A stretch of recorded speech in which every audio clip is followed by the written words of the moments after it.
just him being famous, in addition to whatever his job was. Oh, and Monty, sorry to misinterpret your pictures before, which were great, of you being at the New York City like museum. I think that one's a lot nicer. Yeah, I thought that you were going to be in New York, and I'd be like, oh, cool, I could just hop on the frickin' train and just show you to some good places to eat. But alas. I guess he'll just have to live with that shitty Los Angeles food. So low key, we got some bomb Mexican food after the. There's a lot of really good food in Los Angeles. So sorry. Oh no. So we're all here now. Daniel, are we ready to go for the night? Yeah, hold on a second. We are.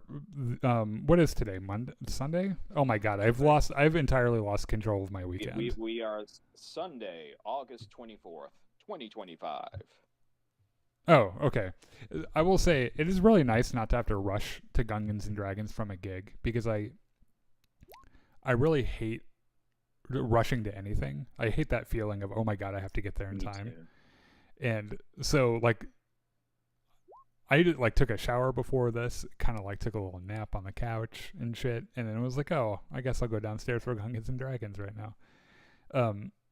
So the Jedi Enclave presents Now This Is Podcasting podcast will be on Wednesday at 7:00, 7:30 Central, and we're gonna do another Star Wars story time in addition to the newest episode of Alien Earth, which I consider to be a really fine show so far, and Chris has not made up his mind on it yet, though I suspect what is happening with that is the same thing that happened with WandaVision, which is we had to watch it because we were talking about it on the podcast, and he watched the first 2 episodes and hated it and didn't realize that it was how the rest of the show was going to be, and then loved the rest of it. So I expect that he will warm up to it. And then I think this later on this week will be Knights of the Old Republic 2, which I am in the middle of doing a playthrough of, and I'm currently on Nar Shaddaa, I think. I just picked up I picked up the redheaded companion. What's her name? Mira, right? Yes, and I immediately thought of April. And I was like, you know what? I bet she and April get along, not just because they're redheads. And then we'll be doing also Battlefront and other things later on this week. All right, sounds good. Well, everybody, welcome back to Gungans and Dragons, Pirates of Drynax Edition, our weekly campaign here in the Trojan Reach of the Traveler universe, where our intrepid band of pirates, privateers, and ne'er-do-wells are trying to extol the virtues of Drynax throughout the territory. Today we find ourselves on the very brown and tan planet of Borite, a low-tech level world that finds itself under the threat of marauders known as the Augman Raiders.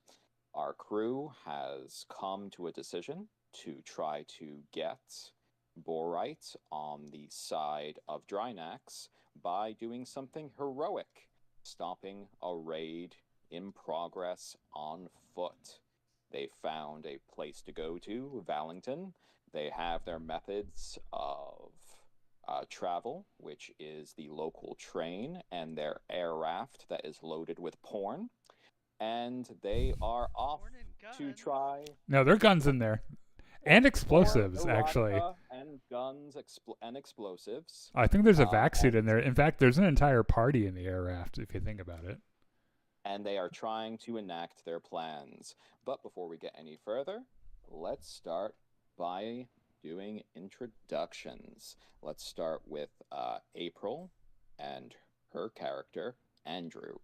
Yes, I'm April, and I play Andrew. She's a spacer from Drynax. she's the XO of the Ganimakkur, and she went on a little adventure on the train and met a famous dolphin. Excellent. Next, we have Monty with his character Sharky Sparks. Oh, wait, actually, no, sorry. I think we have a new. Let me just make sure I'm doing this in the right order. You are. Skip's after him. Okay, still. Okay, because I know we have the new character. So we have Monty with his character Sharky Sparks. My name is Monty. I play Sharky Sparks, who is a backwater farm boy turned privateer pilot that's really happy to be on the show because he's got some of that pornographic reading material to keep him company on the train. Next, we have Shawn with his new character, Skip Flipperson. Yeah. I play Skip Flipperson. He is an uplifted dolphin from the planet Earth, and he is a retired admiral in the from the Third Imperium, who kind of like coasts along now with the Travelers' Aid Society. I like the pun, coasting along, dolphin. Yeah. And thanks very for all the exotic fish. planet. Very exotic planet, Earth. Mm-hmm. Oh yeah, and his character goal is to sorry, Richard. His character goal is he has a Spacetagram account, and his character goal is to go to each planet best restaurant and try a fish dish from each one.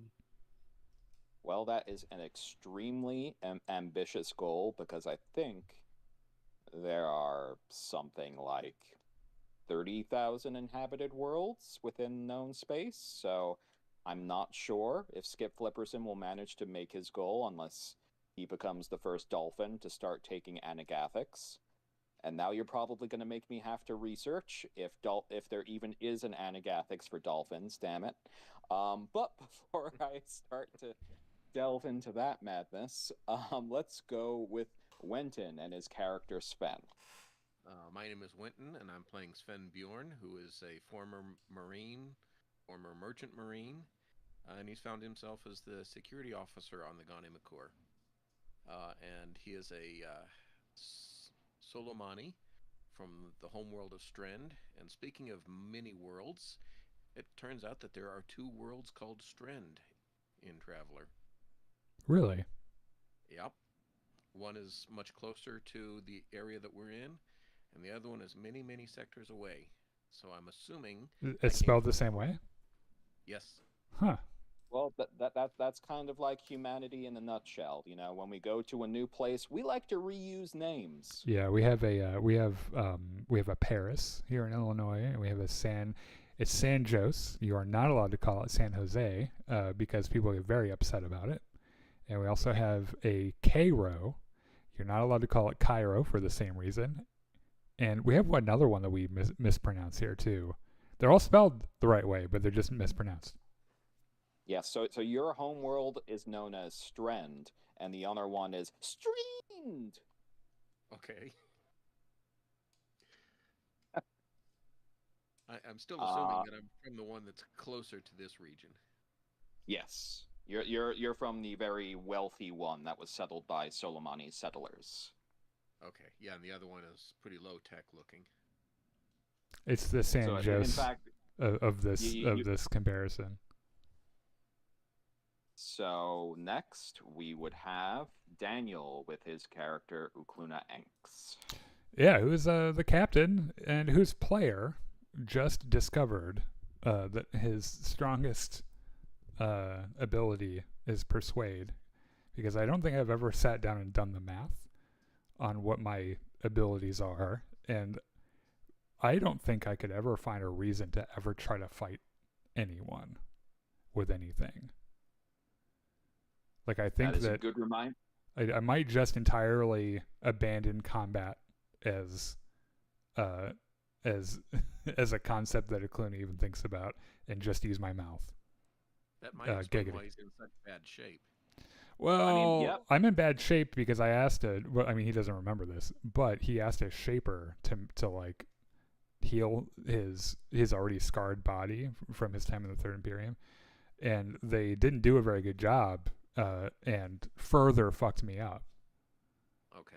Yeah. To be fair, And you then were a the space first dragon ever erased human- my memory, and that's a thing that also happened. So You were the first ever human that Alien had ever encountered, and they also told you they weren't sure if it would be done properly. so anyway, I've What? discovered that I'm very good at persuading.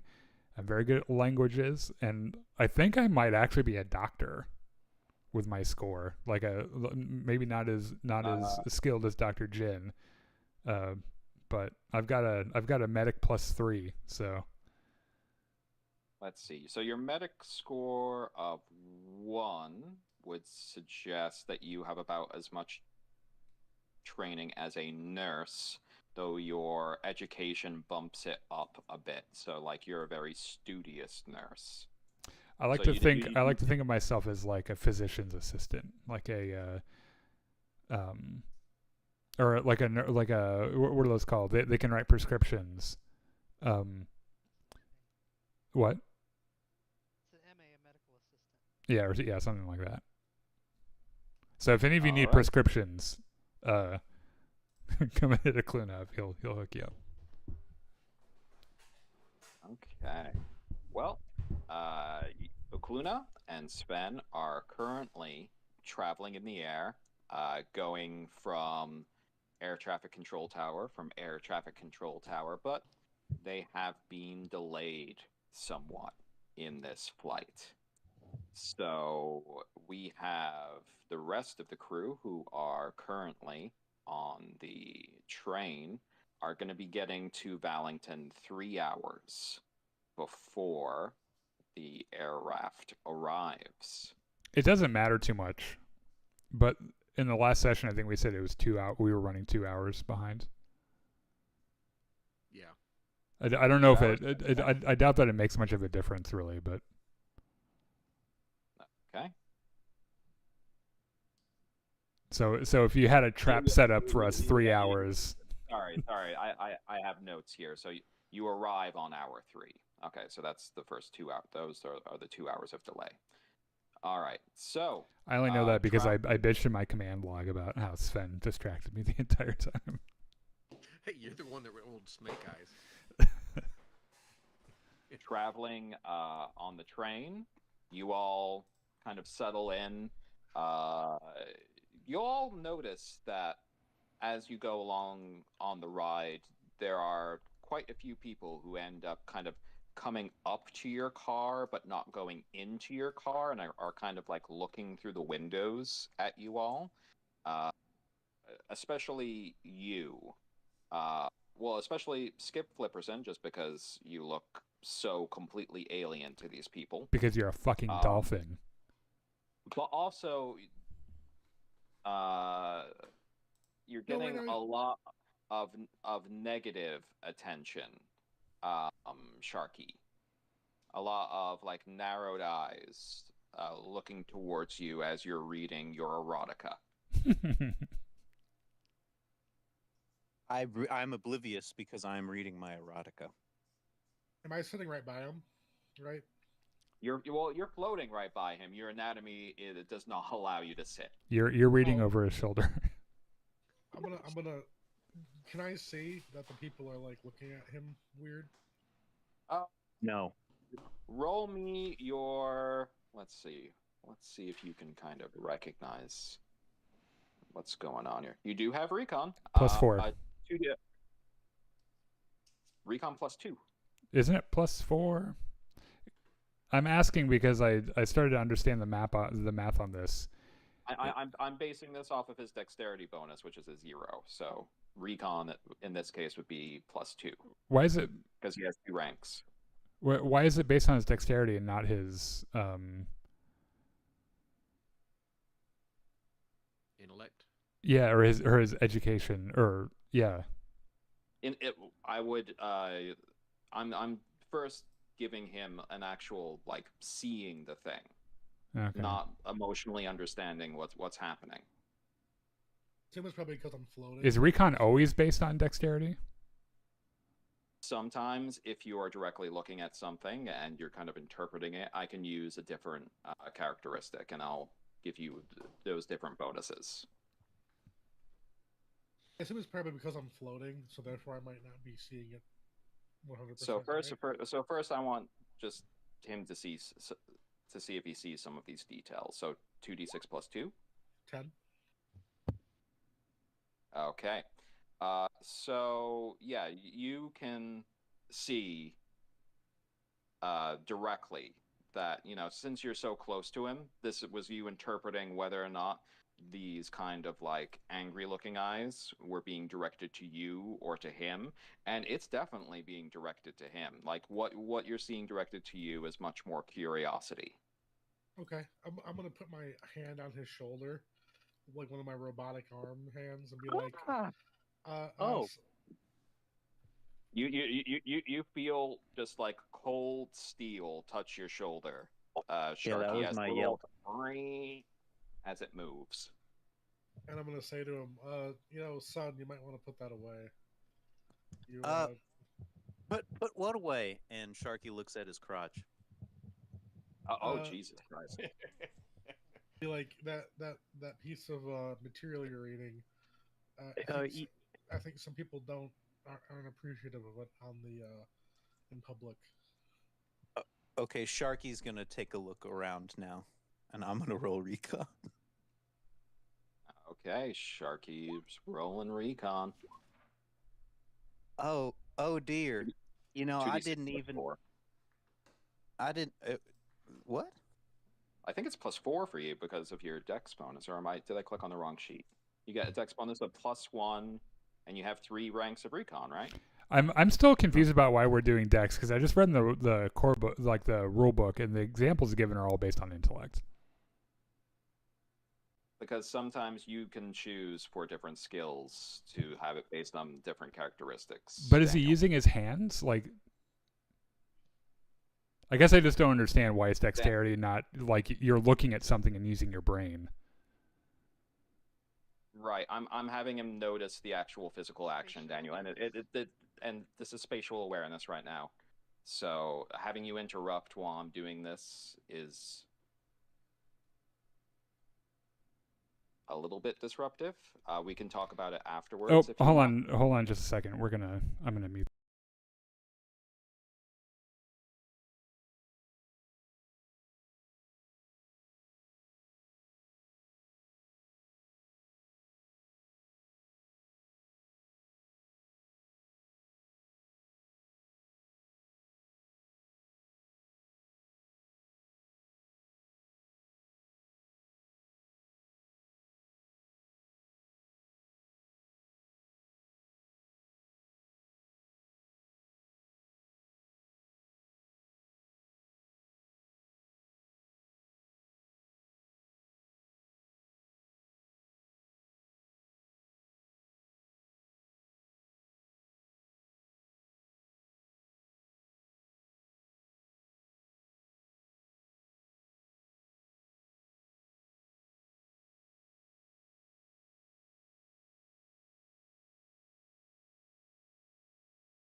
And we are back.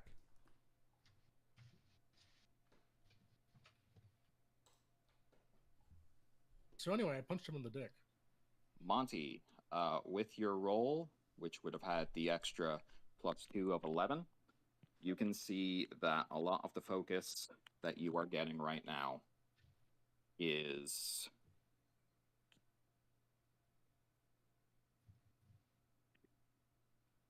being directed not just towards you, but you can see like 90% of the looks that you are getting are directed towards the erotica that you're reading. Sharky's going to blush through his fur again and quickly roll up the magazines and shove them in his shirt. And then say, thank you for bringing that to my attention, Flying Fish Man. It's Skip, and you're welcome. All right. Thank you, Skip. And, boy, I'm really embarrassed now. You know what? Sharky's just shrinking in on himself as much as possible. You know what? Common mistake people make, I'm sure. I didn't think they even knew what it was. None of these things on the cover even look remotely human. I mean, it says 0G jugs, doesn't it?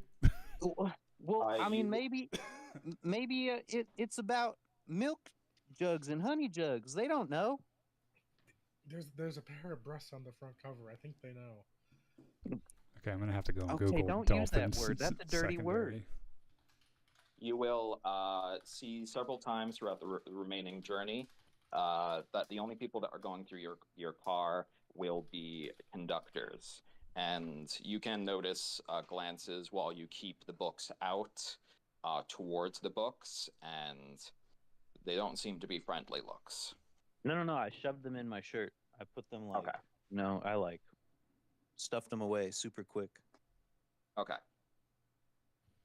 You will, the countryside kind of passes by. You can see signs of various settlements off into the distance, but the majority of the landscape seems to be covered in large rolling plains and just hills of wheat. You hear the train's whistle go, and the conductor comes through your car and says, "All right, Vellington, 10 minutes." Thank you. Upon reaching Vellington, I'm not sure if we added the Vellington map to Roll20. I don't think we did. I've got it in my downloads history.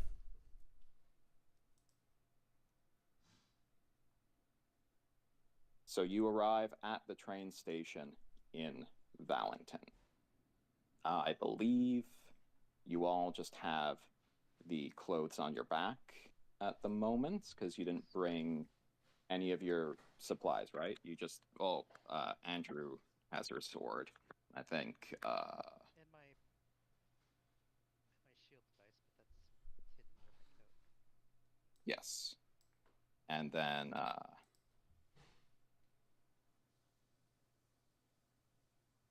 Leonard will have his sword. So yeah, arriving at the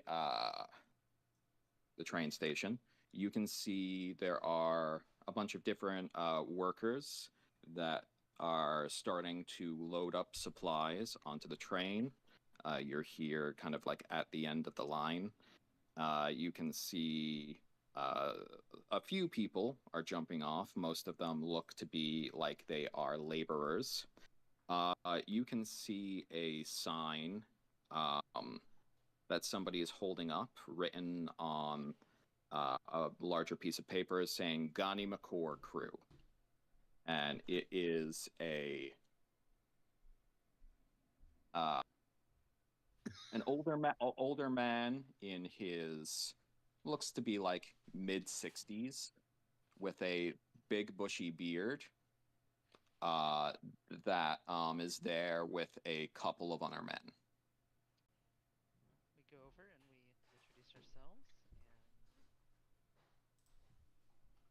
Ah. So, you're the off-worlders, huh? That's Well, us. I'm the foreman of the whiskey distillery here. Nice to meet you. And he puts his hand forward.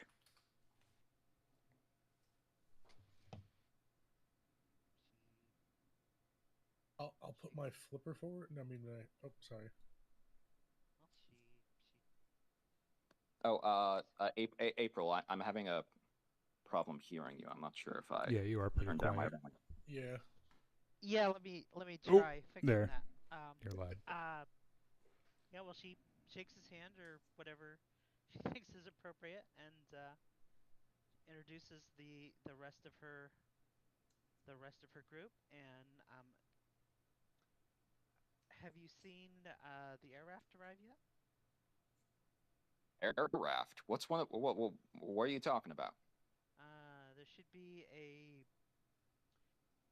one of our vehicles is supposed to be meeting us here in town. I Huh. thought that you had been told.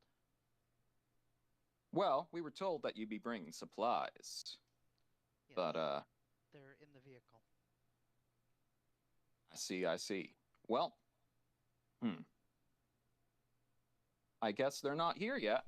Oh, sorry. Where are my manners? I'm Grun, by the way. It's nice to meet you. Also, yeah, you got two pretty strange shit. fellas with you there. He points at Skip and Sharky. Sharky turns around to see who he's pointing at. Notices that there's no one there.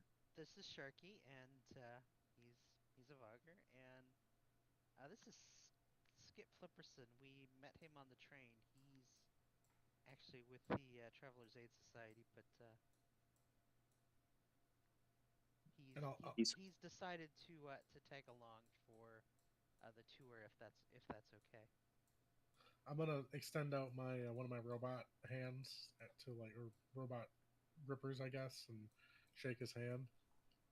Grun reaches for tentatively and then shakes your hand and nods and says, "Huh. So you're not Sharky. That seems odd. But okay. No, I'm a dolphin.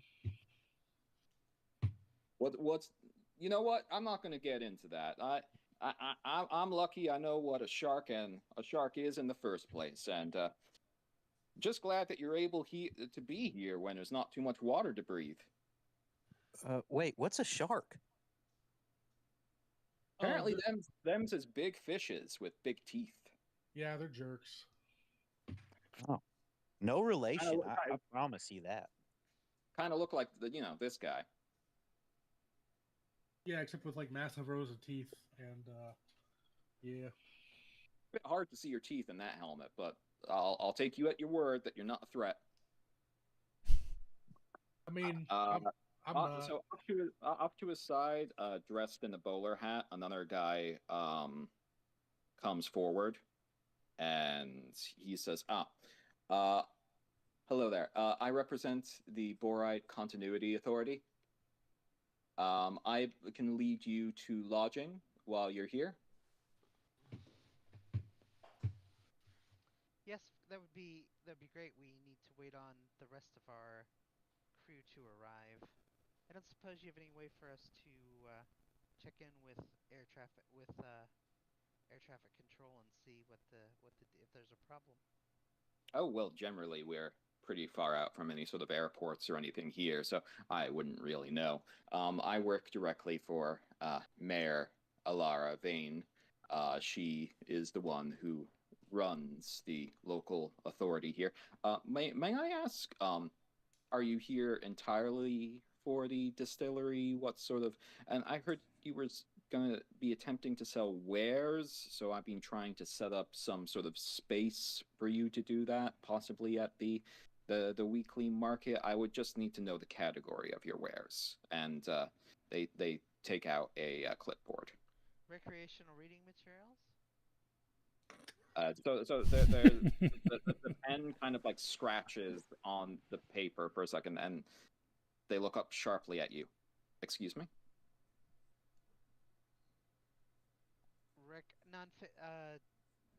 Fictional books. Genre, please. So you'll notice kind of around you as you are talking about books, you'll get a few nasty glares from passerbys. Maybe I guess there aren't going to be very many takers. The clerk kind of pushes up their glasses a bit and says, is this the only material that you'll be selling here? You might not find as many purchasers as you might believe. We are currently dealing with crises over on our world that you might not be aware of. Well, I see. So I guess we'll have to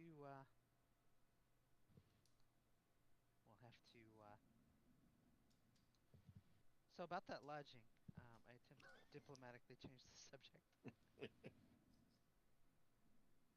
Yes. We have a lodging for you behind the Borite Continuity Authority offices here. Usually we have them stationed just in case we are doing any sort of training for different towns, but currently they're unoccupied, so there's enough space for everyone. Yes, I suppose it would be best if we waited there for the rest of our crew. Yes. From the information that I have, they will be. The rest of your party should be coming here eventually. You can either wait here, or you can explore about the town if you wish. But you're right. You should probably just stay at the official lodging. Okay, thank you. Would you follow me? And Grun will kind of go like, but I thought they were gonna visit the distillery now. Well, we're waiting on the rest of our crew to arrive. I'm sure that Fair enough. would not want to miss out. Well, we'll be at the. I expected that he would be here by now, but there seems to have been some kind of delay. We'll be at the distillery for the rest of the day then. Well, Yeah. Thank you. Good to meet you. Charming. And Grun and his people depart with him. The clerk is going to lead you through the town. Takes about 20 minutes. There are a series of dirt roads leading through the town, and there's like one main paved road, and that's the one that leads from the rail yard through kind of like the main avenue. Where's the There is a larger building in the middle of town that has a few marble columns, and you can see on the top of it, it says Borite Continuity Authority. And you notice kind of right away as you're going through this town, it's one of the few signs of writing that you can see. You've passed by a bunch of different shops, and instead of writing, you could generally see pictographs. Again. This like pictures of coins, pictures of fish and meat, instead of just like descriptions of stores. The clerk will lead you behind the Borite Continuity Authority and to another building. It's made up of brick, and it is about 3 stories tall. The clerk will bring out an old-fashioned looking key, unlock it, and hand you the key, and says, the bedrooms are throughout the property. There is a kitchen in the bottom. I have taken the steps of putting in items for you in the larder in case you need to cook. If you need any assistance, please feel free to go over to the Continuity Authority and we can assist you. But otherwise, please enjoy yourself. Thank you very much. And quickly, the clerk departs. Well, so if we go inside, I don't suppose that we have the ability to try to contact Sven using our comms. Do we have connection to the local satellites? Let's see. Well, there's only one local satellite. There's only one satellite that is above the starport. I would say at the moment.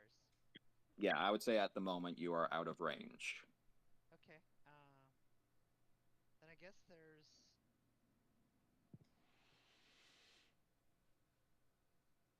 Then I guess that there's nothing that we can do other than wait for them to show up. What time of day is it? So you will arrive, it's going to be midday right now. About 12.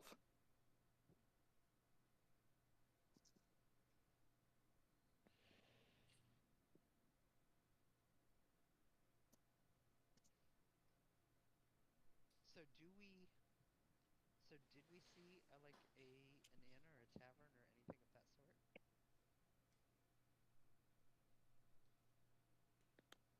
An inn or a tavern. You saw on your way of coming down here, you think you did see signs of at least 2 different potential taverns. Well, I look at the crew. We can wait here, or we can try to go find some lunch. I'm not sure what's keeping the captain, and I'm not sure.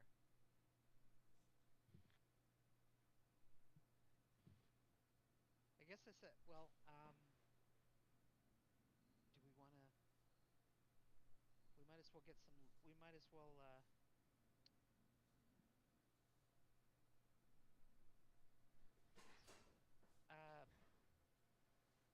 So do we want to try to see what we can, what information we can get from the locals? Look at Leonard. I suppose that could be a good idea. These people did look like they were paying us quite a lot of heed as we were coming in, but I guess that's to be expected from some such bumpkins. Well, Veronica chimes in, and I could use a drink. One drink. Yeah, let's keep it light. We are still on duty, and the captain could show up at any moment. So, do we want to? So let's go find the tavern and order some lunch while we wait on the captain. Okay.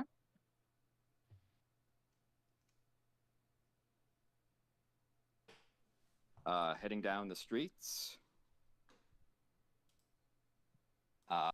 you will find that you are still getting a lot of looks from the locals, as you do all look pretty outlandish to them. You will end up passing by a steepled building as you're going along, and you do see quite a few children outside that are being ushered in by a woman in a long black dress. She has her hair drawn up in a severe looking bun, and she eyes you all and then kind of gives you a sharp nod as you're passing by. You can see, unlike most of the other buildings, this building also has writing above it, and it says schoolhouse.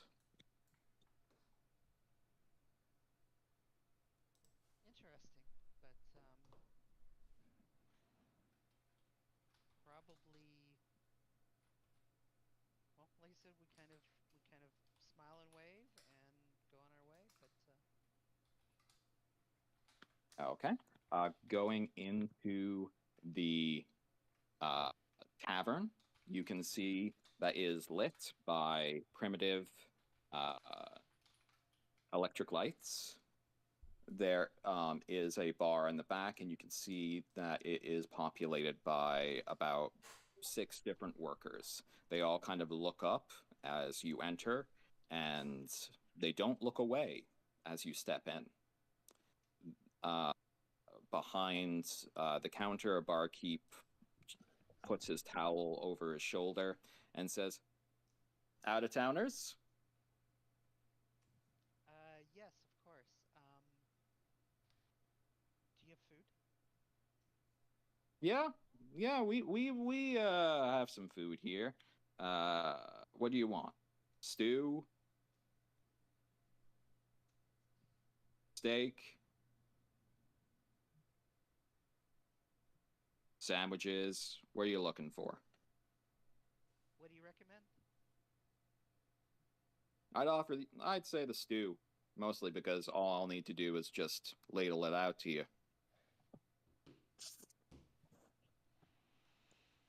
Well, that would be fine. That'd be fine for me. I'll let the others order for themselves.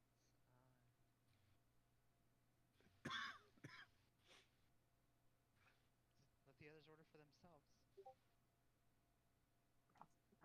Stew sounds great, thank you. Brilliant. He kind of wanders back and starts to gather up your stew in the bowls. The locals start to kind of talk amongst themselves.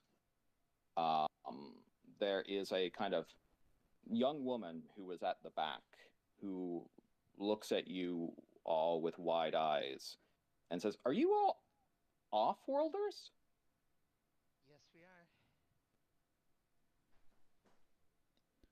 She kind of rubs one of her arms tightly and says, "So, you're off-worlders like the Raiders?" We're not raiders, no. She thinks it awful loud. She doesn't actually say it. But there's that pause. We're not raiders. We're traders. We're merchants. All right. Andrew, What? what's your name? Oh, I'm Kira Vorn. I work at the BCA office. So you're spacers. You must be like talented people, right? Lots of learning and knowledge and all that. Well, I never went to university,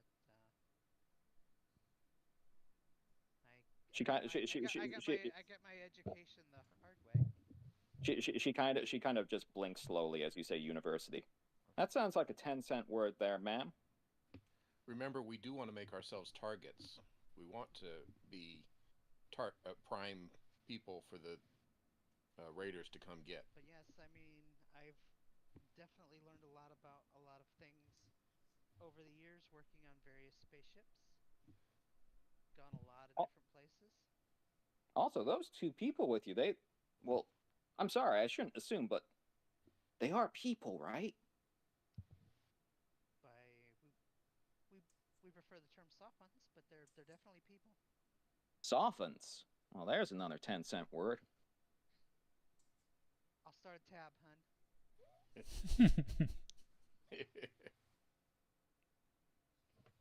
Well, yeah. Well, it's good to meet y'all, and wow. Well, good to know that you're here. Yeah, I have to report for my shift, so you know, thanks a lot. She kind of backs up slowly. Well, it's been great. Bye. And then she runs out.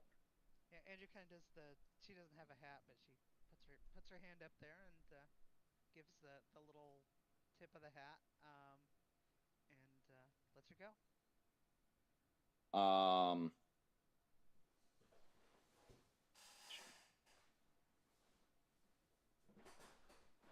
For Andrew, can you roll me just 2d6 plus 1?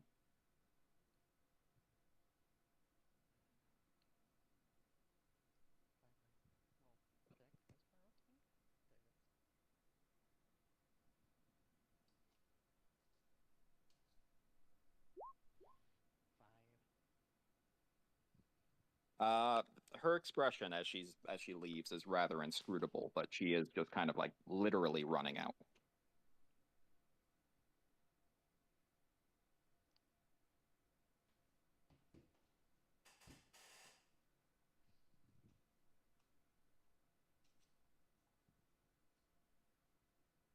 So you'll all be served your stew by the barkeep, who kind of like nods at you all. And he'll say, so, it's got some beef in there, it's got some barley, it's got some root vegetables. Hope none of you all have any weird space allergies, because I wouldn't know what to do. He nods and goes back behind the bar.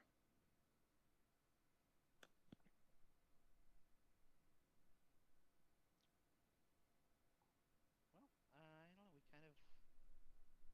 We kind of like I said, just kind of have our meal and become more nervous as the hour ticks by, and I wonder if we Okay. should check in with. Wonder if we should check in with the authority and see if they have any ability to get air traffic control on the radio. All right. You can go to the Borite Continuity Authority. There you will see the clerk that you met at the train station, along with several other clerks who appear to be kind of pushing paper on the first level.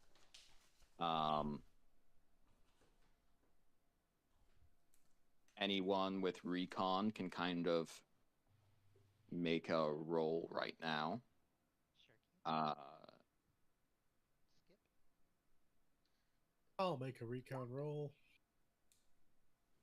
Your recon roll is ridiculous, I think. Yeah. Like, a lot of your rolls are ridiculous. Hell yeah. Am I rolling +2 or +4, Richard? So this is just to spot something. So +2 for this one, and Okay. Sharky will get, in this case, a +4. Ooh, 4. I got 2 ones. Your eyeballs Okay, so have fallen out. you're just seeing a bunch of humans kind of like milling about. Monty got the 11, so you will notice kind of amongst all these different humans, you can't spot that young woman who professed herself to be a clerk and who was just going to go back to the Continuity Authority to start her shift.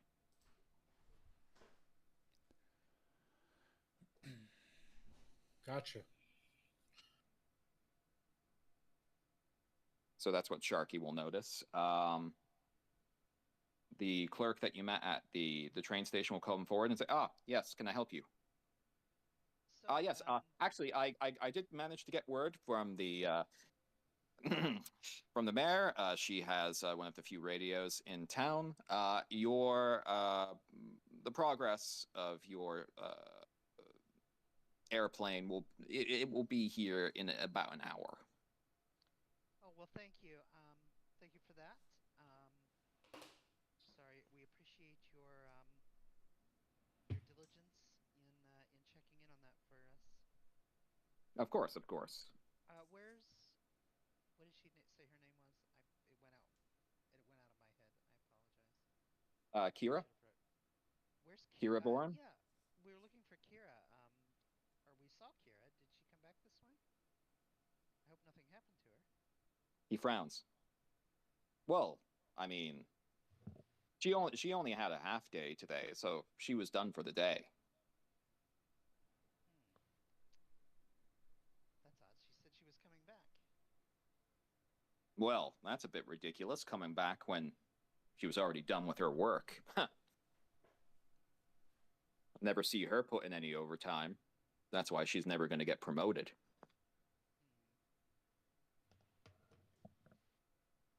The work ethic of young people these days.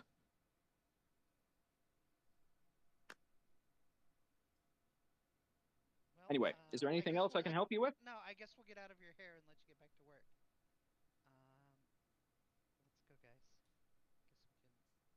we can go back to our room and wait for the captain. I guess, I don't know if I can pick her out of a life detection or not. I have absolutely no idea if that's something I can do.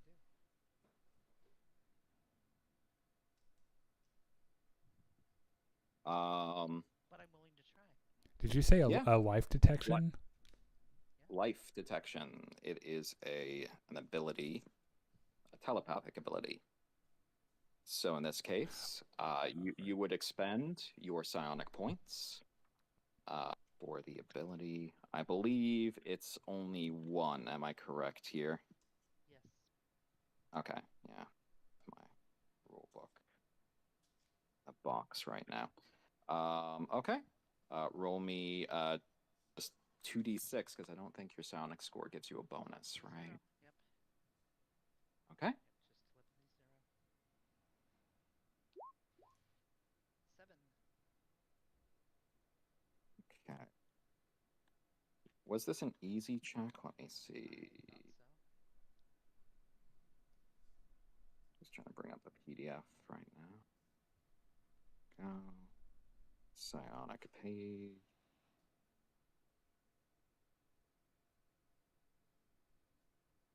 Um,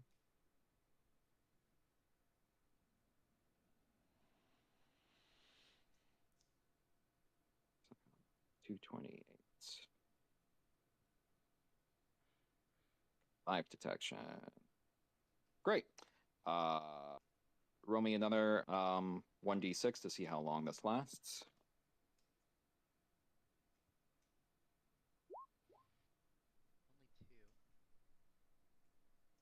Only 2. Okay, so for the next 20 seconds, you will have a sense within a 5-kilometer radius from yourself,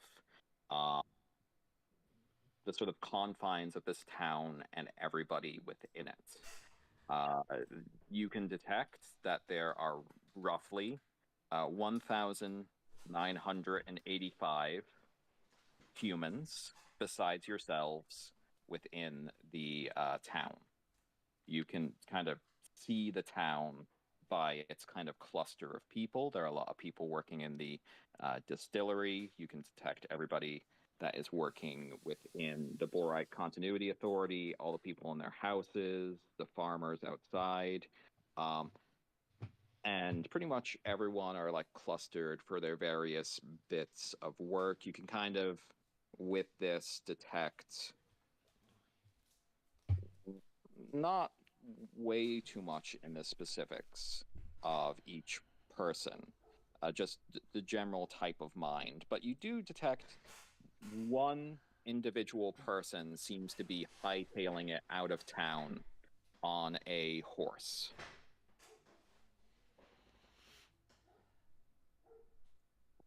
And that's the only person at the moment that is leaving town. Which way is she going? Which way are they going? They are heading to the east.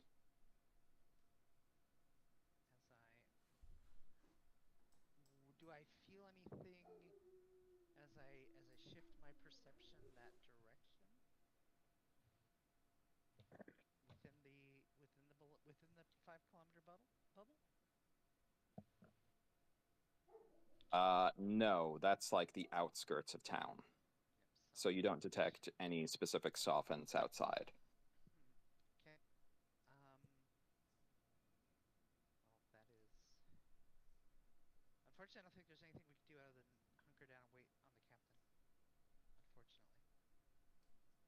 Okay. I will file that information away, but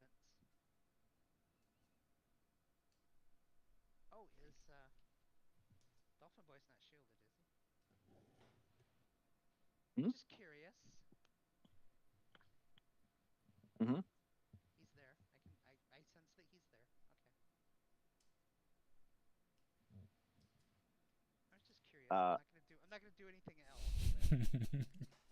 I just was curious. I've never touched. I've never sensed the dolphin before. All right. Well, the But rest. yes, he's there, right? Yes. Sorry, who's there? Skip. Skip Flipperson? Yes. Yes. Skip Flipperson's mind is there, unshielded. Okay. Well, I'm not gonna do anything to it, but I was just like, I want to file that piece of information away for later as well. Okay. Well, like I said, I guess we're stuck waiting on the captain. I need to step away for 2 minutes, so if you wanna. Okay, so we're just gonna wait on the captain, or something else to happen. I need to step away for 2 minutes. I'm sorry. Gotcha. Does anyone else want to do anything for the next hour in game? I mean, Daniel, you haven't really gotten to do much. Do you want to do anything? Like role play at all? Or What? We're just watching fields go by. Yeah. Isn't that why you're asking if anyone wants to do anything for the next hour? Yes, Dark just to is make like sure little if they town. want to do any action in the town for the next hour. Yeah. If not, we will fast forward. Yeah, fast forward. I'll take a picture of the food I got and upload to the Instagram. All right. Considering what the subject matter is, I don't think you'll get way too many likes, especially because most people who come to Borite don't even have the capability of giving you likes. Ah, gotcha. I still do it anyway. All right. So another hour will pass. Considering how they are arriving on an air raft, you'll be able to kind of see them come in because they're the only thing in the sky. So Okay. you can head to the train station to see them land. Great. A bunch of the train station staff will have created with a bunch of colored barrels a landing area for you. Did you say landing barrels? Of colored barrels Okay. to create a landing area for you. It looks like they've just painted a bunch of wooden barrels, bright colors. I'll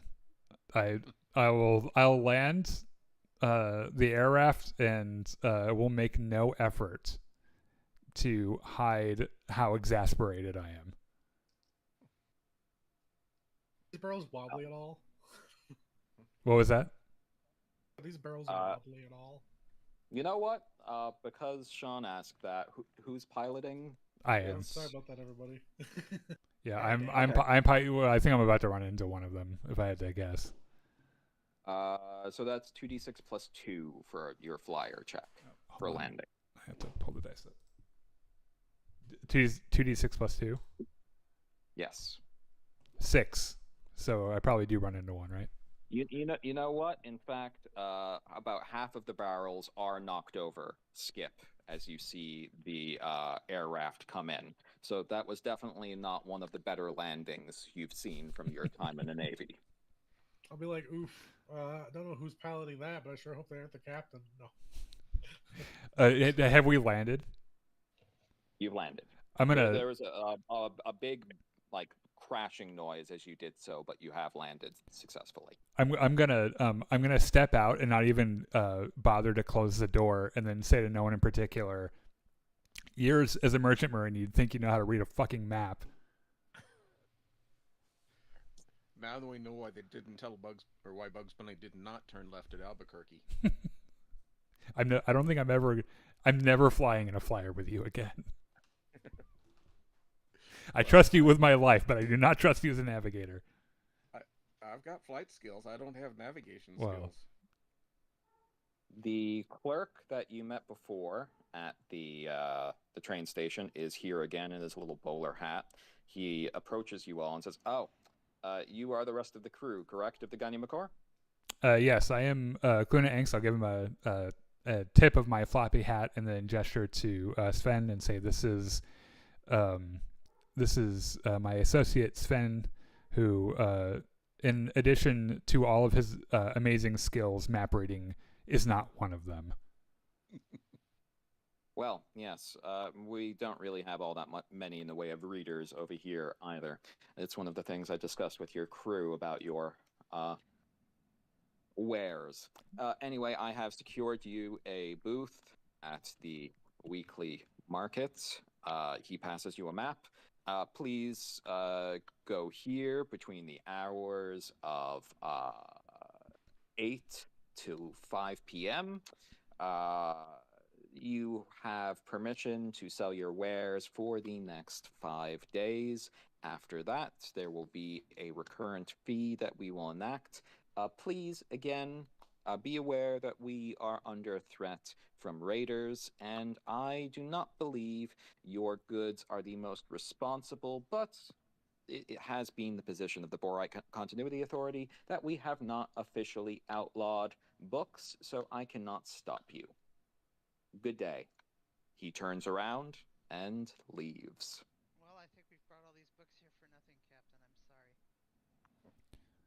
Well, I'm sure someone will get some kind of use out of them. Well, do we want to take them to the... do we want to grab what we can and take what we can to the distillery? Maybe they'd be more interested there. Can you? A few of the train station staff, as you are having this conversation, walks up and says, "Whoa, whoa, whoa, whoa, whoa. You're here at the train station. Only union people can actually unload your vehicle there." I'm going to persuade him to disabuse himself of this notion. Okay, you can roll your persuade. Hold on a second. If my math, and double check my math here, it should be +5. Looking April, can you at turn your your mic up? sheets. Because it's based on social, right?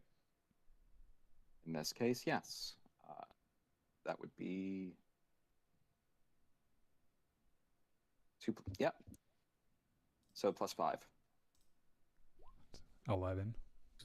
Just hard to hear. What? You. I'm sorry.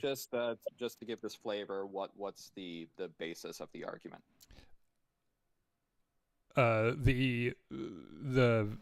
The books in our air flyer are extraordinarily expensive. In fact, they are bespoke artisan creations for people who enjoy this type of literature, and we're especially trying to handle them.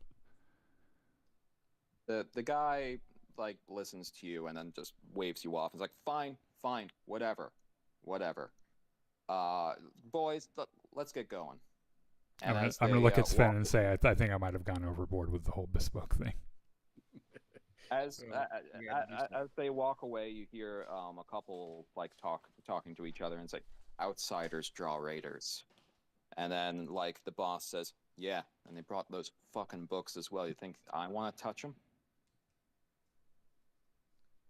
Well, how many crates do we actually have? It's at least 6.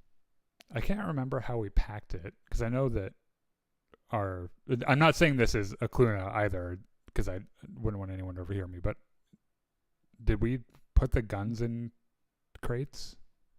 Yeah. Well, we can put the stuff in crates and put books on top of them. Oh, okay. Well, I have no idea. Richard, how many crates do we have? We have at least one for the explosives, I think. And then how many guns do you assume?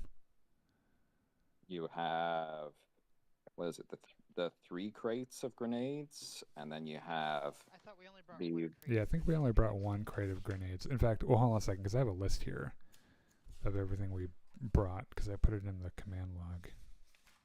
If you give me a list, I could tell you approximately how much it would take up on your... 3 rifles, 1 carbine with a backpack power supply, 2 pistols, a battle dress, 1 crate of grenades, Sven's suit and a partridge and a pear tree, which I assume would not be stored in a crate. Got 2 of them. So you had 4 large crates that took up the remainder of the seats on your flyer. So you have 4 crates. I guess I'm wondering what the feasibility of us taking this stuff and walking over to the inn. I'm more curious about where are we staying? We have accommodations at the Continuity Authority. Jangles a mechanical key at him. That sounds like there are authorities around there. There are, but we have the key, so we don't have to bother them. Okay. I propose that we go to where we're staying, drop off our crates that aren't porn, and then we can take our crates that are porn to wherever we're selling them. All of your crates have porn in them. Yeah, they're basically they're guns with porn on top of them. Well, in that case, I propose that we go make our crates only porn first, and then take them. Why? I guess no. I think that we want to take our. I think the whole point was we wanted to keep our guns with us. I'm just worried about someone opening, like, digging in a little too deep, I guess. Well, that's why we need to keep our crates close at hand. Okay, that's fine. 2 of you take the first 2 crates. I'll stay here and play guard duty. Come back and get the other 2 crates. I wonder if the guys. Veronica will look at you and say, "Or why don't we try to take all 4 crates at once, you pansies?"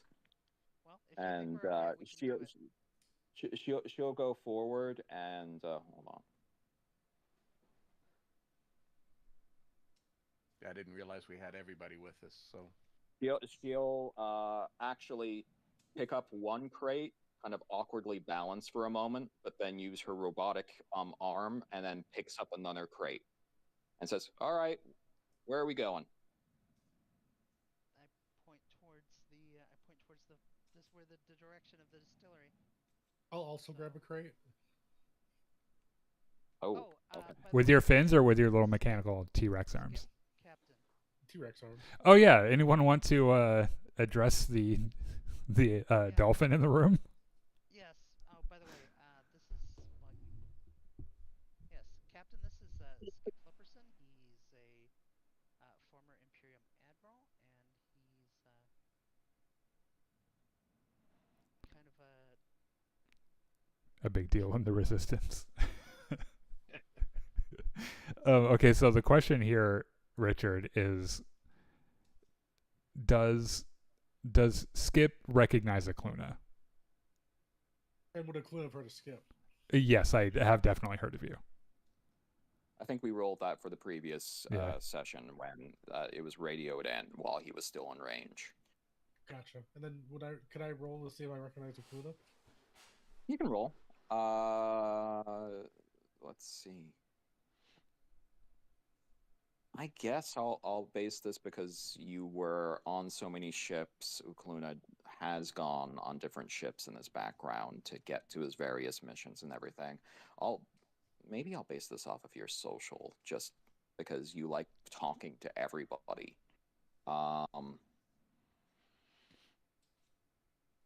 Yeah, why not?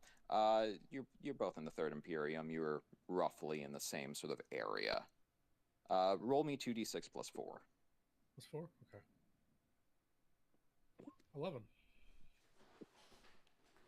I asked because this is going to dictate how I respond to Skip.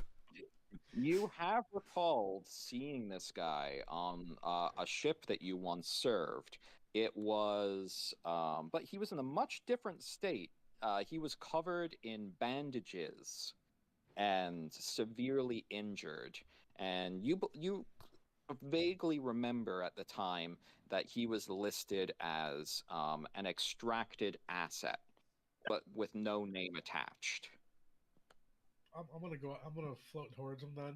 Put my little T-Rex arm out And be like, "Oh, hey, it's good to see you again. I'm happy to see you recovered from your injuries." I'll take your mechanical hand and I'll pull you close and say, "Don't make this weird." Oh, what do you mean? Just as a whisper, "Don't make this weird." And then I'll let go. I'll let go. Nice to meet you, Admiral. Hi.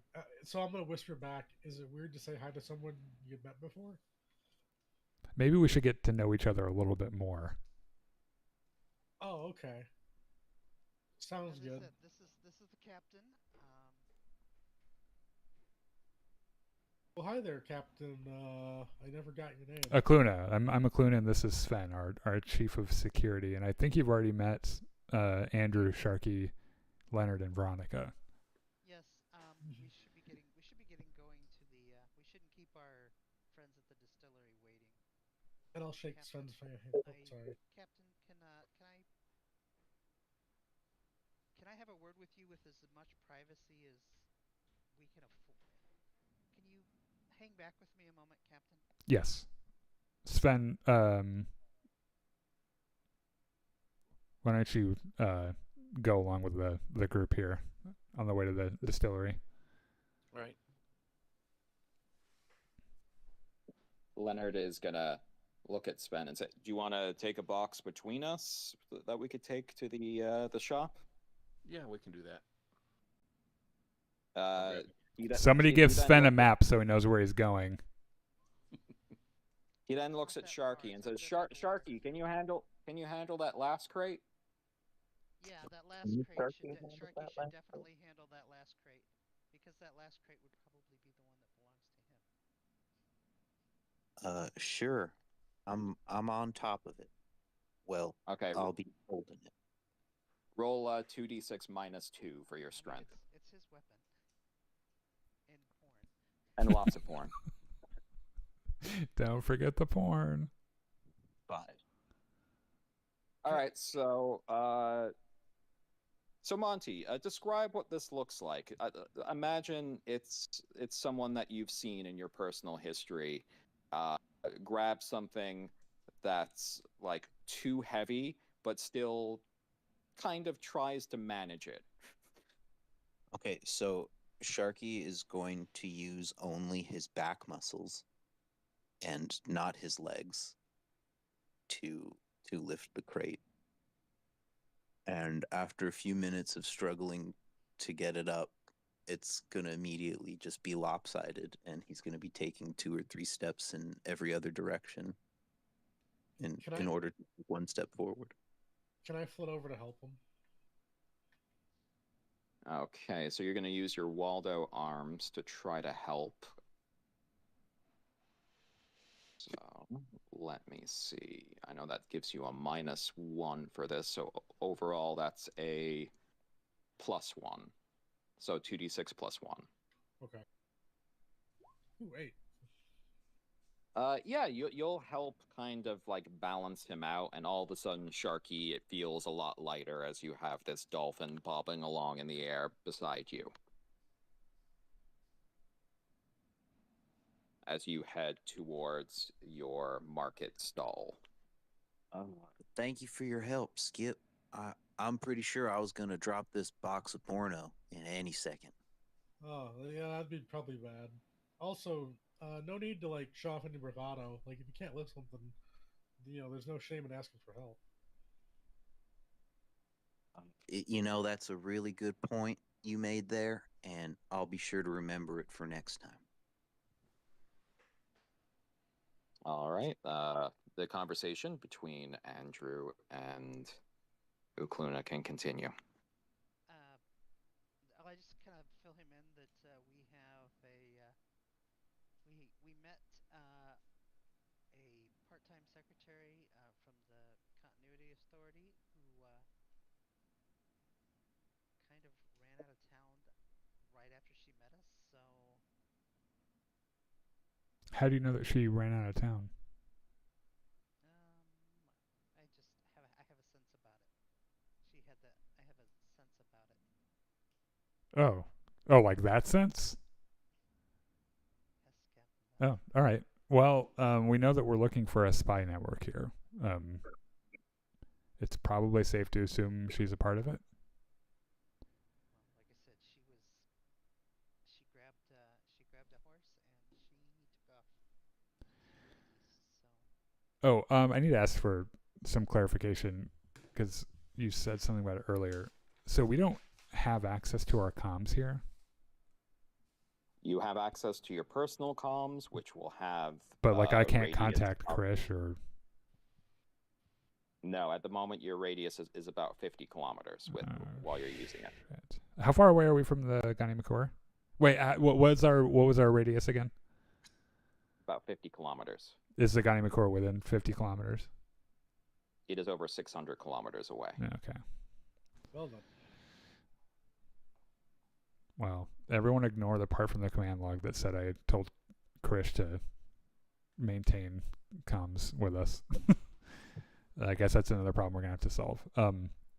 So the other issue, you're probably going to find out about this soon enough, but like Skip definitely recognizes me, and I know him. So I don't know if we were pretending to be who we weren't, but the jig's going to be up soon enough. He's extraordinarily smart. Skip is being Skip. He's just happy to see someone he knows or he met before. I don't know. You might have to have a private conversation with him about it. Yeah, it's. I don't know what his proclivities are, but he left the Navy for a reason, And he's just gallivanting around, I guess. About wanting to possibly rejoin a ship crew at some point in the future. I wonder how you'd feel about joining a privateer crew. I don't know. I don't know. I'll talk to him maybe later tonight. Yeah, So situation. okay. So we're going to the distillery. We're going to set up a shop of sorts, right? No, we're just going to take our boxes with us and go to the distillery. Oh, what are we doing at the distillery again? The market stall is in a separate location from the distillery. Well, I get that, but Okay, just as a reminder. but unless we're taking the books with us, and we're gonna. Are we just like taking a tour of the distillery, or? Yeah, I mean that was kind of the plan, was to take a tour of the distillery and get noticed, and hopefully cause some trouble to show up. Okay. Well, based on the chatter I've heard, just at the railroad station, we brought the perfect prop with us to get noticed. So, between having Sharky and Skip here, and then crates of books, And a runaway somebody. yeah, like it's whoever it is that's here that's responsible for relaying word is already, I would bet, hard at work. So, all right. Well. The ability to find out more about that person, but Speaking of which, while we're let's make sure that we have Sharky, and I mean, if Skip's along for the ride, have them keep their eyes peeled, because I would like to know,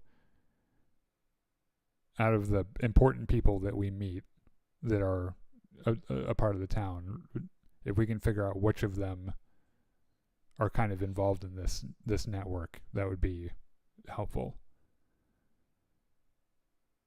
I think we know of one, but Yeah, there must be others. Or it just could be the one. I don't know. Everything around here is so simple.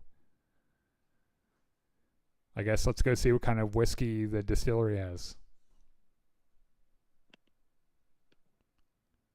Well, the rest of your crew went on to bring the crates to the stall, which I assume at this point they have delivered. Meeting up by the stall, you can head on to the whiskey distillery, which lies to the. I have to look at the map, but I believe it's can't the. take the boxes with us to the distillery, or Well, the crates are rather large and cumbersome. That's kind of why I wanted to go home first, or wherever we were staying. But you can bring the crates with you. They will be very conspicuous, and will take up basically all of the hands of whoever's holding them.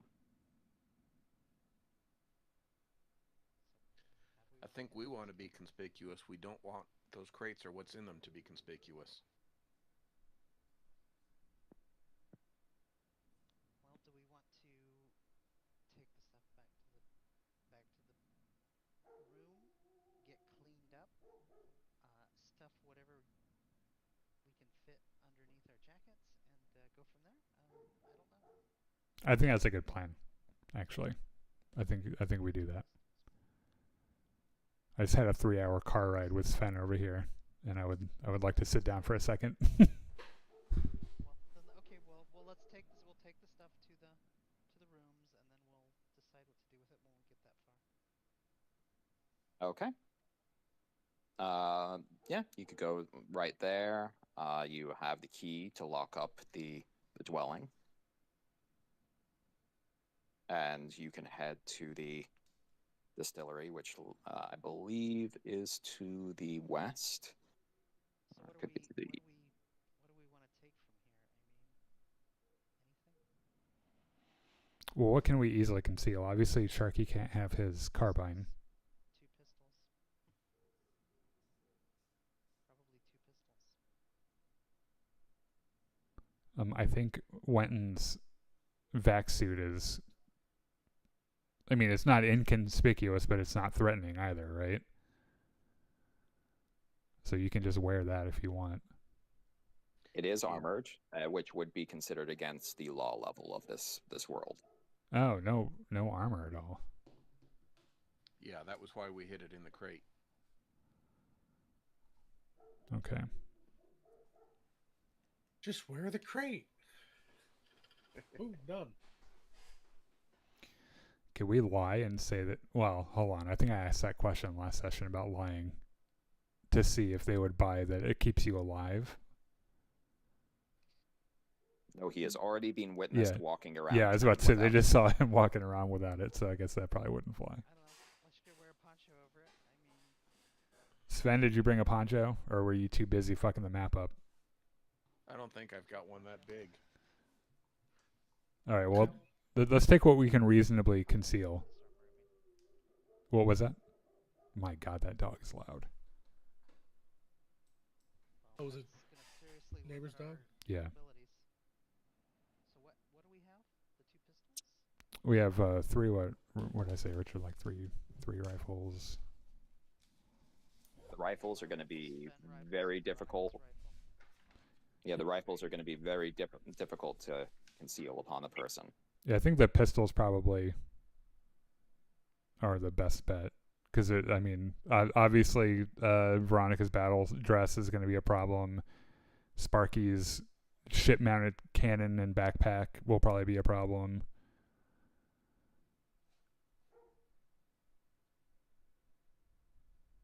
By the way, our room is secure, right? We have a key. I don't know who else does. Like the continuity authority isn't going to just go in there when we're not there. I don't know, Captain. Okay, well, let's trust them for the time being, I guess. So let's bring only the pistols with us so we can conceal. The rest we'll keep in the crates with About how far are we from the distillery? 3 blocks. More like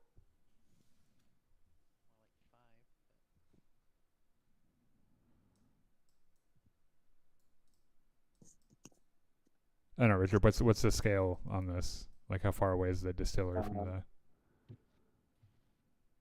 So a walk like that.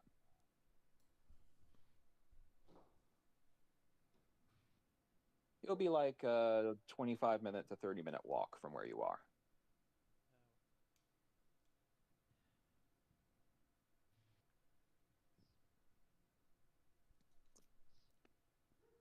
It's across the pistols that we river. have? Can you repeat that question? Okay. So what are the 2 pistols that we have? I think we have my flechette pistol.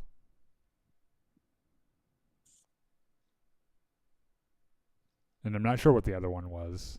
I thought someone else had one. Maybe, was it your stun pistol? I thought it was the Magro pistol that somebody had.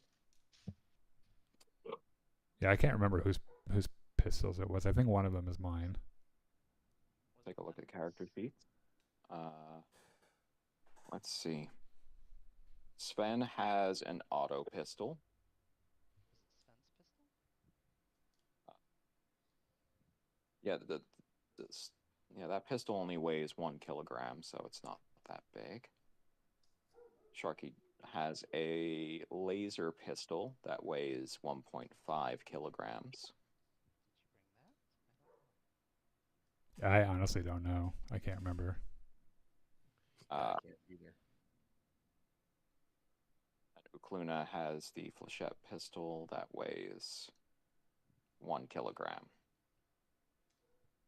And then Skip has his weapon actually mounted on his armor, though nobody has recognized it as a weapon. By the way, Winston, if we get into trouble, I'm just tossing the flechette pistol to you, and you're going to use it.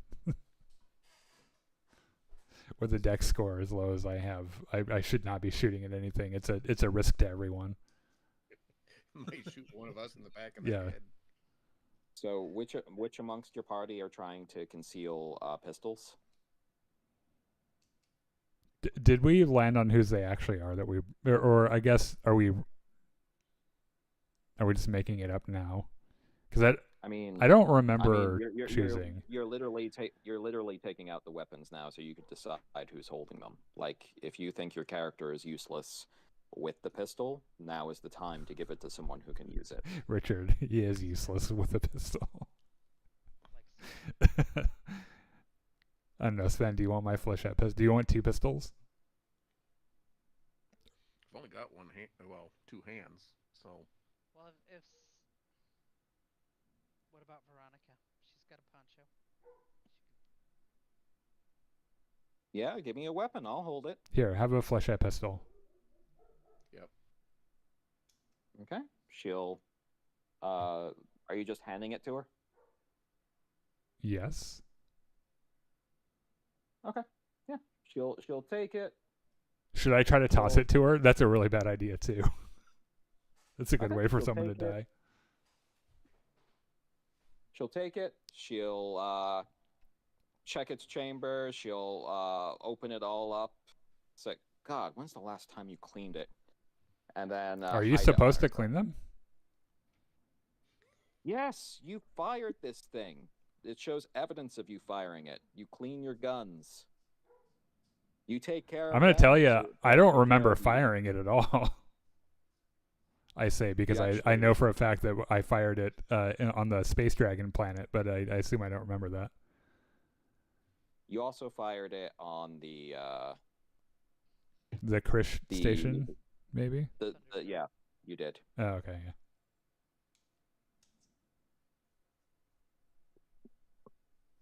So yep, she secures it.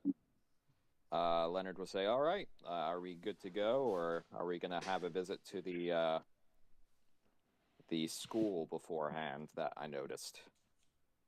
What about the? Yeah, I did notice the school. Is there And something significant about it we should know? Well, they're one of the only places in town that dares to use actual writing on the outside, and it seems most places have given up with formal schooling. So it does make them a bigger target. maybe we should go check it out then. I mean, if I was a raider that was looking for, promising young, educated targets to take as slaves, school full of children. Let's go. Yeah, when we first arrived, they made a point about telling us that education and learning was not common here. It seems out of place. All right, well, yeah, let's skip our appointment at the whiskey distillery. Let's go check the school out. Oh, we don't have to skip it, Captain. We can always just make this, well, a roundabout visit. We let's already let's did make sure to it, note where yeah. like where the students, I guess where the kids live, if possible. Like if it's like an on-campus thing, or if they like live nearby. All right, so heading down south towards the school, that will be about a 15-minute walk from where you are. You'll see that, unlike before, where the children were out, actually now it's more closer to 3 o'clock. So you'll actually hear bells ringing from the school, and kids are starting to flood out. The same woman that you saw before, wearing the black dress, comes out of the building and is kind of watching on as they leave. She kind of stops waving as she notices you all standing outside, and she says in a louder voice, "Yes, can I help you all?" Leonard, you're the prettiest out of all of us, so why don't you deal with this? Leonard will kind of cough. Yes, young lady, we are visitors from beyond the stars, and we noticed your humble little schoolhouse here. The woman kind of turns, looks back at the school and back at you guys, and narrows her eyes. What interest would you all have in that? Leonard kind of turns back towards you, Ukluna. Can you repeat what her can you repeat what that last bit of what Leonard said? The part that she's asking, like what interest we'd have in it. What is she asking that about? I missed what Just he said. asking what the hell are you doing, like coming to the school? Well, we're not coming to the school so much as that we are just kind of touring the town, and we heard that schools are fairly rare on this planet, and so we wanted to see your school. She'll nod. She'll say, "Well, I'm my name's Sarla Thorne. Yeah, it is these days a lot more uncommon for someone to be running a school, but you know, my mother did it, my grandmother did it, my great grandmother did it, and I'll be damned if I let a bunch of raiders stop me from doing this. I've been driven out of more than a couple of towns for trying to set up a place, but I've set up a good, honest establishment here in Vellington." Are you the only teacher here? "Yes, sir. Most of the cowards here don't have the right fortitude to teach. I even have a handful of books inside, though I don't really like to broadcast it. Otherwise, I might have even fewer students than I already have." How many students do you have? She narrows her eyes. "Now, you're getting very specific there, mister. And I have to say, you are a stranger to me, and beyond that, a stranger from beyond this world.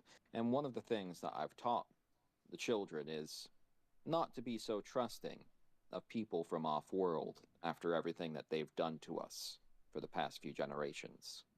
That is entirely understandable, and I don't want you to give me information that would make you feel uncomfortable. I was just curious. And I want it to be clear that I would die before letting anyone touch any of my kids. That is extraordinarily noble. So if you excuse me, the school day is over. I have some lesson planning to do. April, did you have I think I heard you ask something. I just didn't hear what you said.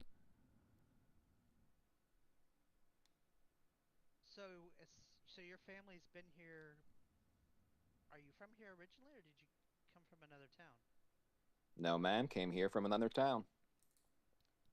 How long have you been here, if I might ask? Here in Vellington, about 5 years. Has there been a raiding incident here since you've been here?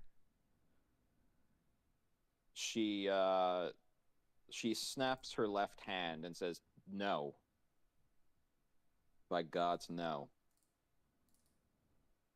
Do you want there to be? No, I'm just kidding. We'll sell you one. What do you know about? We met a woman named Kira who works for the Continuity Authority. Oh, Kira. Oh, poor girl. She has had such a hard life. You know, she was an orphan at that. Raised here. Her entire family was taken about 10 years ago by the Ogma Raiders. And she wasn't taken? Nope, she got lucky. She hid in the ruins of her house. Poor girl. Well, this isn't going to mean much to you, I suppose.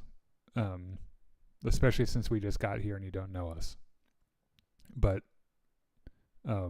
we aren't raiders, and we're not here to do any harm.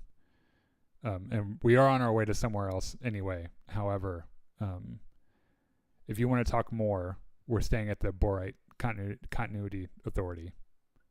And I would guess we'll be easy to find while we're here. So if you'd like to talk more, we'd be happy to. She nods slowly.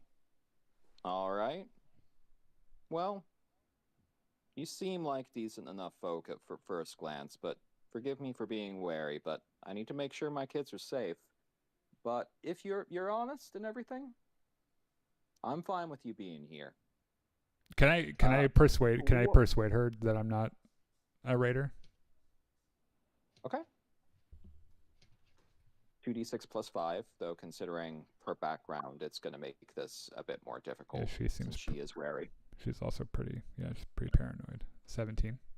Oh, jeez. I think that might be the first double six I've ever gotten in this entire campaign. Nice. What's the basis of the argument that you're putting forward? Oh geez, I didn't think that far ahead. Can I have like 5 seconds to think? I have 10.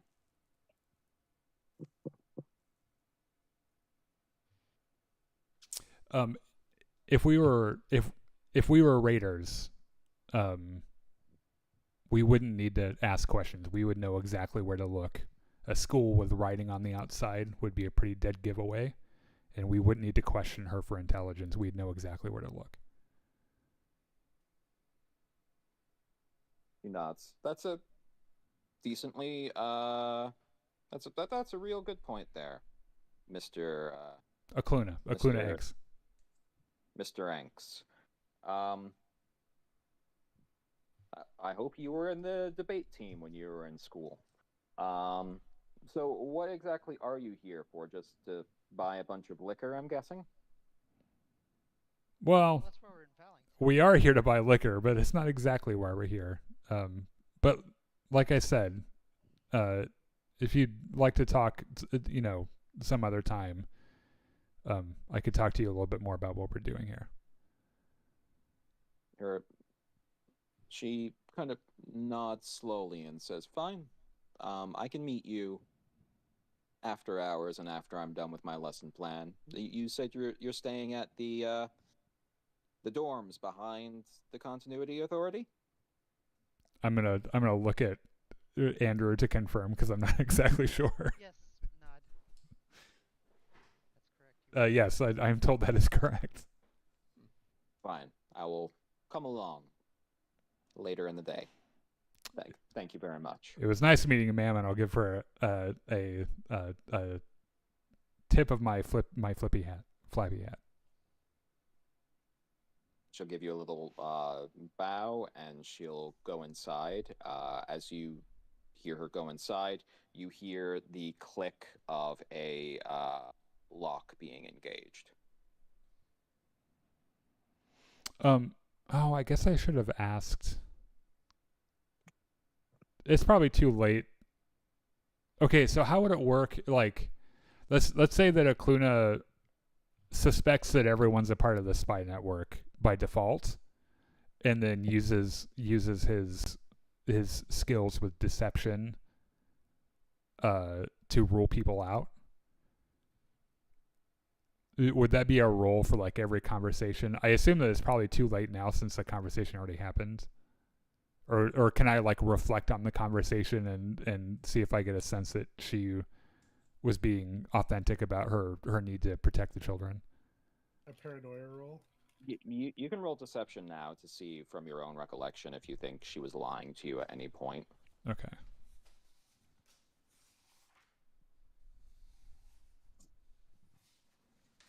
Also, is school in session right now?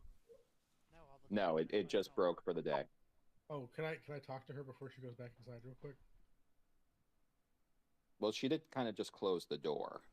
Oh, okay. Yeah, there should be plus, and she locked it too. Meets Aquina for extracurricular activities. That's Nothing. That sounded Nothing that dirty. she stated popped out at you as being a lie. Okay. Honestly, my general feel from her was that she was being pretty genuine anyway. Well, who's up for some whiskey? I'll take some whiskey. I'm gonna turn to Skip and say, do dolphins have the same intoxicants that humans have? Excuse my ignorance. I'm just not. I guess I'm not as educated about your species. I mean, usually we like to drink it out of like a pufferfish or something, squeeze it out of them. But Are pufferfish intoxicants particularly effective? I mean, they're poisonous to people, but they taste good to us. Huh. I had no idea. That's Richard, okay. this like breaks any canon. Let me know. No, that's fine. But I already. Sean's just making shit up. I know. I mean, Pretty that pufferfish fact is basically how dolphins get high anyway. So, oh, nice. I in didn't real know life.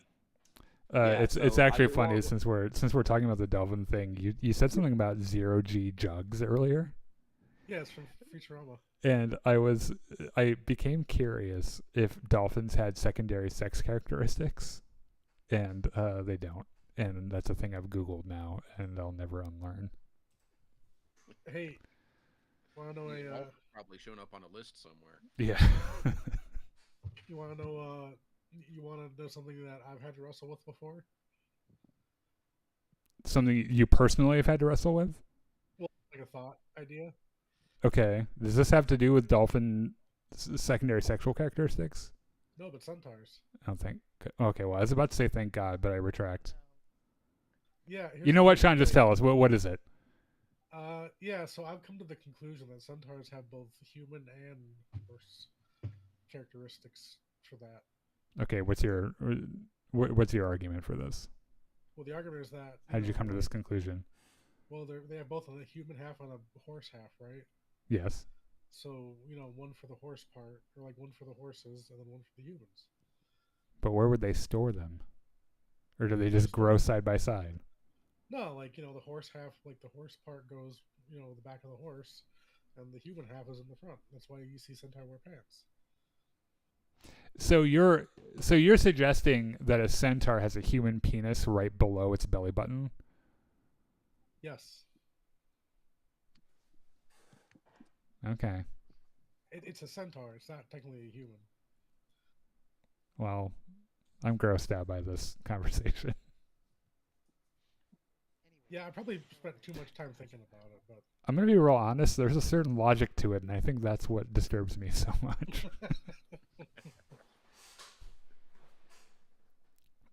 Sorry, where were we before we started talking about the genitalia of different animals? You're Whiskey. talking about... Whiskey. We're going to go get some whiskey. Thank God. I'm going to say to Aquila, oh, that's cool. I can talk to you about how being captain has been. About how you being captain has been? No, how you being captain has been. Like how you like it. Like how you like it being like on a merchant ship. it was unexpected. I wasn't expecting to be captain. We had a captain. He really started to grow on us,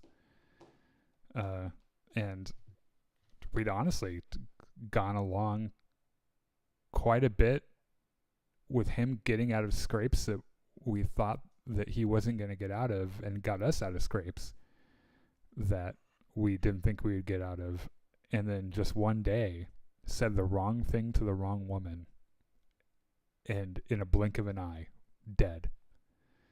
Well, that's too bad. It's it always sucks when you lose like a good captain like that. It was. I've seen a lot of really harrowing, terrible shit, and maybe it wasn't the most viciously gruesome thing I've seen, but it is one of the more upsetting things.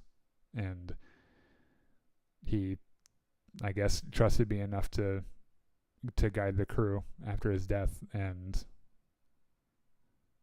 I mean, I don't have command experience in the Imperium. I think you know that. Right. But it's been a learning experience. I think the guiding principle for me so far is to keep the crew safe. Yeah, that's all you really can do as like a leader, like try to keep them safe, bring them home. Why aren't you in command of a ship? Oh, I retired. Because you wanted to, or because you had to? Partly because I wanted to. I kind of left, Earth to, with some wanderlust. Joined the military. Got to see the worlds and stuff like that. But I'm 48 now. And I made admiral. I felt like it was a good time to quit. While I still have some youth to me, see the world on my terms instead of someone else's. Richard, are we to? Is it okay to assume that we've fallen back a few steps, and this is a conversation that's just happening between the two of us as we walk? You can start to fall back if that's the case. Ahead of you, as you head towards the whiskey distillery, you see a jalopy is actually going down the main thoroughfare of the town. People are getting out of the way. There are 4 men in it. The one driving it has a long-brimmed hat and seems to be wearing a coat over some primitive-looking body armor. It's visible that all of the men on here are all wearing long coats, and they have long rifles on their backs. They come to a stop for the people at the head of the group, which I would probably assume at this point would be probably Andrew, Sven, and Sharky. And the man who is driving yells out, "You the off-worlders?" Who wants to know? I'm Marshal Hark Denvar. I run the militia for the town. Is there a problem, officer?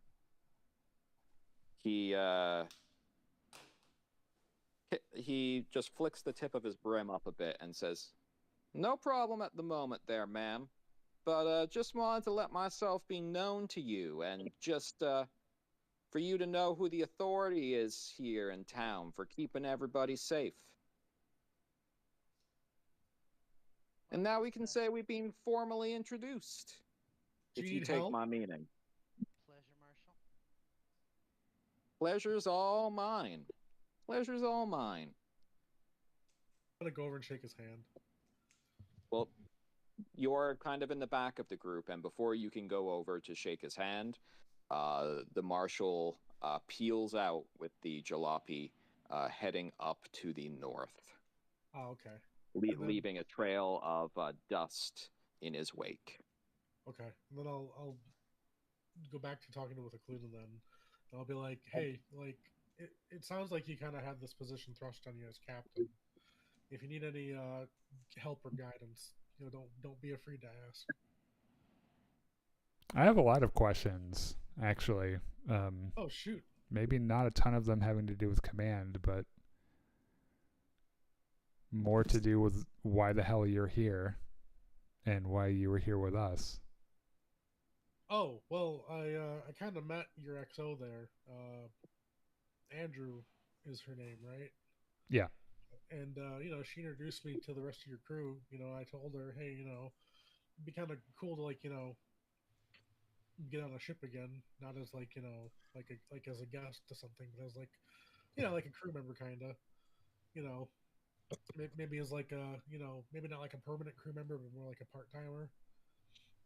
Skip, you know what I did in the Imperium. Yeah, you're a spy. Do you really think I'm running a merchant ship here? I mean, I assumed you were. I've only known you to be an extraordinarily intelligent, capable being. And do you really think that a former Imperium spy is here with this group of people as a merchant outfit? I'm gonna guess no. Your guess would be correct. So what are you here for then? It's complex, and I don't know if I trust you enough to tell you.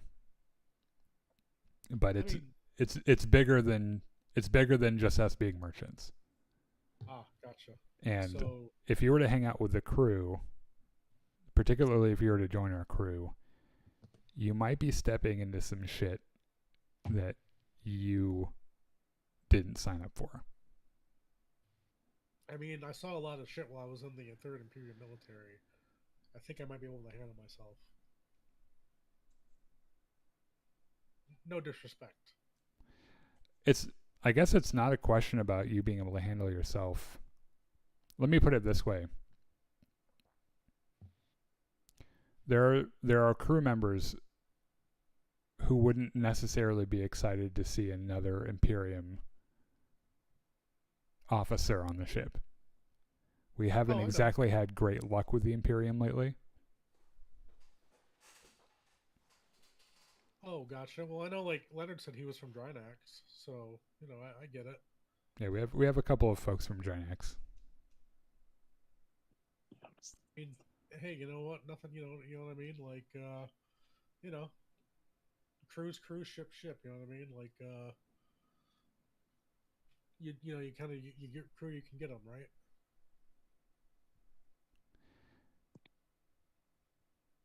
So I've told you that we're not merchants. Mm-hmm. What do you think we're doing? Well, you're not a spy anymore from the way you're talking about it, so I assume this Well, is the Imperium has made sure that I'm always a spy, whether or not I want to be. That's something that will always be a part of me, and that's something they put there. So I assume you're not on a spy mission. Did someone just say something?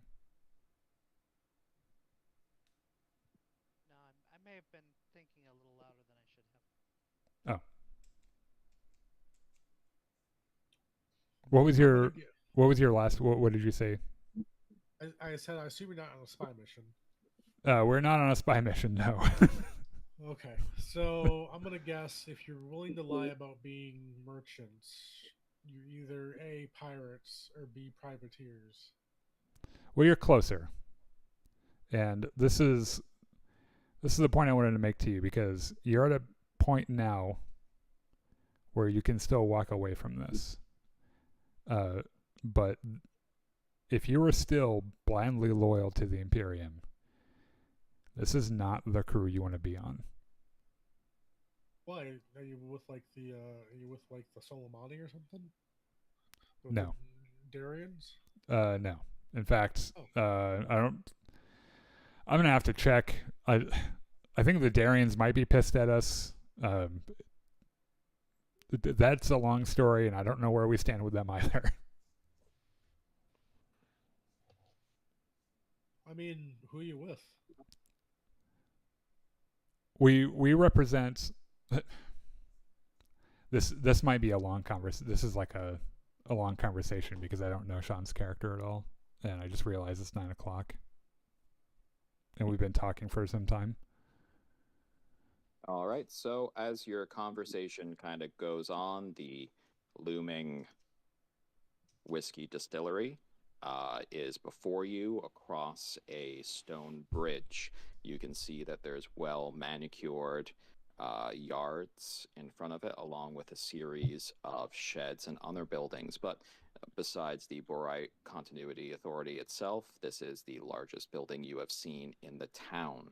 Ahead in front of the building, presumably because they saw you coming up, you can see Grun and a few other people coming outside to greet you. But we will leave off there for this week.